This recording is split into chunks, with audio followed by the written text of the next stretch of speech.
You found it. Your home for the best content on your favorite team, the Fighting Tigers of LSU. Do us a favor, subscribe to the channel, leave your comments below, and be sure to smash that like button.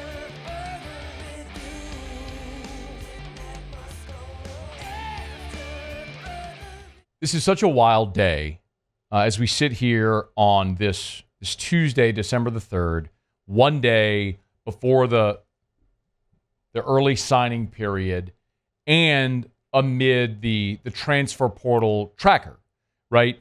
The regular season's over for all the teams that won't be playing in a conference championship or the playoff.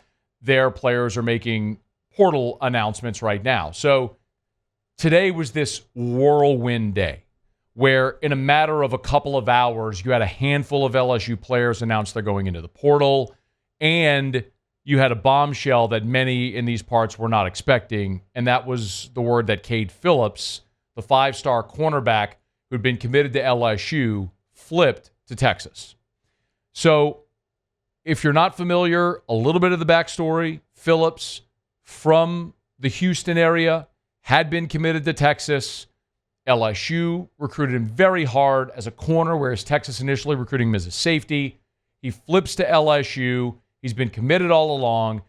The last 2 weeks, Texas and some other schools had tried to get him to take a visit. He didn't, was solidly committed to LSU. And then here on Tuesday, the eve of the early signing period, we get word that Phillips has flipped back to the University of Texas. My response to this is going to be very similar to the response I had to the Bryce Underwood news. And the same thing that I've told you about Jakeem Stewart, and the same thing that I've told you about DJ Pickett. And it's going to be the same thing that I say about every other significant personnel decision move that may happen like this. Two things can be true at the same time. Number one, you desperately want the player. It's why you invest all of the time and the money and the resources and everything, the calls and the emails and the texts and the visits and everything into recruiting that player. You desperately want that player to be part of your program because you think they can make you better. That is true. That is true for Kade Phillips, like it was true with Bryce Underwood, true with Pickett and Stewart and anybody else that LSU may miss out on. I'm not going to sit here and tell you they didn't really want that guy. That's true. But also true is there is a path forward without that player. We talked about it with Bryce Underwood. And I gave you tons of historical reference points of the number one quarterbacks that didn't win national. The last number one quarterback to win a national championship was Trevor Lawrence. LSU's most successful quarterbacks have been transfers. 7 of the top 9 teams in the country quarterback by transfers. Like, there's a path. Now, you got to hit, but there is a path. So now you lose a player like Kade Phillips on the eve of signing day. What's your path? And that is the critical part right here. You're not getting Kade Phillips back in this class. So now that he's gone, what do?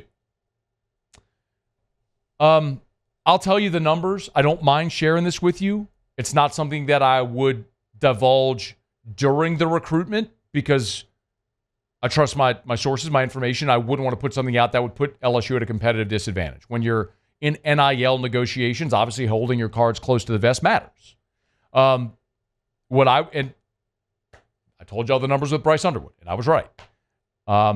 With Kade Phillips, LSU's offer was for 2 years, $800K per year. $800,000 per year over 2 years. So 1.6. Texas's deal was 1 year, $1 million. And then you reassess after the first year. I'm not going to get into state sales tax, all the stuff with Texas, or income tax or any of this, or whatever. But there was a financial difference. And Texas came in, kept pushing the number higher, and ultimately LSU said, let's back away from the table. Whether that was Brian Kelly, a collaborative decision with Brian Kelly, Austin Thomas, Frank Wilson, whatever. But there is truth to the law of diminishing returns. Could LSU have gone back and matched $1 million? Yes. Could they have gone higher? Yeah, they could have. At what point, though, is your return diminishing because you're investing so much in this player where you could take those resources and allocate them somewhere else? Like, knowing when to walk away matters. Like when you're in an auction or anything of the sort, you have to know what is your spending limit, what is your cap, what are you willing to spend? And they got to that point, went past it, and knew when to walk away. There's a degree of fiscal responsibility associated with that. Now, the optics suck. The day before signing day, this 5-star cornerback that you had is flipping to Texas. That sucks. It looks terrible. It's awful. It doesn't feel good in any way. But it frees up $800,000 now that you were going to spend on this player to go spend somewhere else. Where you spend it is what's hooked into the path forward, which is part 2. Because you got to replace that guy now with a player of equal or greater value. You're not going to do it with a freshman. Like you're not going into the 2025 signing class today and going and getting one of the top 4 cornerbacks in the country to flip to you. That's not happening. So it's got to come in the portal. The name we already told you is a name Shea Dixon mentioned to you. It's a name that I heard today, and I don't think it's coincidental that the timing was was less than an hour apart when Kade Phillips announced his flip to Texas, that Jakeem Jackson announced that he's transferring from Florida. Now, I'll be full disclosure. If you had asked me 24 hours ago, Matt, who's Jakeem Jackson? No clue. No idea. But people talk. And Jakeem Jackson in 2023 was the number 3 cornerback in America. By the way, Kade Phillips right now, the number 4 or 5 cornerback in America, depending on which service you look at. Actually, Rivals, I think, has him as low as 16. I'm not sitting here trying to poo-poo it. I'm just throwing that out there. In the composite, he's the number 5 cornerback. So, Kade Phillips, the number 5 cornerback in this class. 2 years ago, Jakeem Jackson was the number 3 cornerback. Who recruited Jakeem Jackson to Florida? Who was the Florida defensive backs coach in 2023? LSU's defensive backs coach, Corey Raymond. Jackson played 11 games as a freshman, started the first 2 games this year against Miami and Samford, got hurt, missed the rest of the season. Now he's in the portal. LSU is going to be very much in the mix for Jakeem Jackson. Now, I want to be very clear. Everybody listen. Everybody listen. I'm not telling you this is lock solid done deal. I'm not saying that. Because if anything we've learned in this era is until that ink is dry, ain't nothing done. Bryce Underwood was as done could be. And then one of the richest men in the world dropped 12 million bones on him because his wife wanted a quarterback. Done. All the work gone.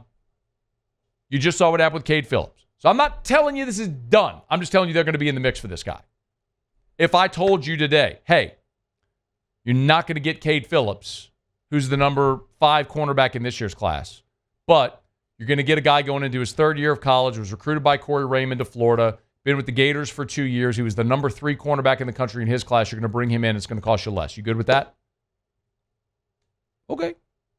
I'm not telling you it's DJ Pickett or what you think DJ Pickett will be, but are you okay with that? Yeah. But that's the giant if. That's the giant let's wait and see. Is how you finish now with this path forward. If you push yourself away from the table on Bryce Underwood, on Kade Phillips, okay, it got too rich. Maybe that's going to be the case with Jakeem Stewart. We'll see. Okay, well, you had money allocated for those players that now you're going to reallocate those resources to the portal. Guess what? You better go hit in the portal. Now, some have brought up, and Muse and I were having this conversation earlier, is Brian Kelly changing his approach? Where, since he's been here, the approach has been build through the high school ranks and supplement through the portal. I would tell you flatly, no. He's not changing his approach. Let me illustrate. Okay, I'm not being contradictory. Let me illustrate. When Brian Kelly got here in 2022, the first year they signed 15 high school guys and 15 transfer portal guys. You had to go into the portal. You had to rebuild your roster. 2023, 26 high school players, 13 portal players. Okay? Last year, 29 high school players, 9 portal players. Okay? And coming out of last year, or coming out of this current season, we've all looked and said, should have gone heavier in the portal.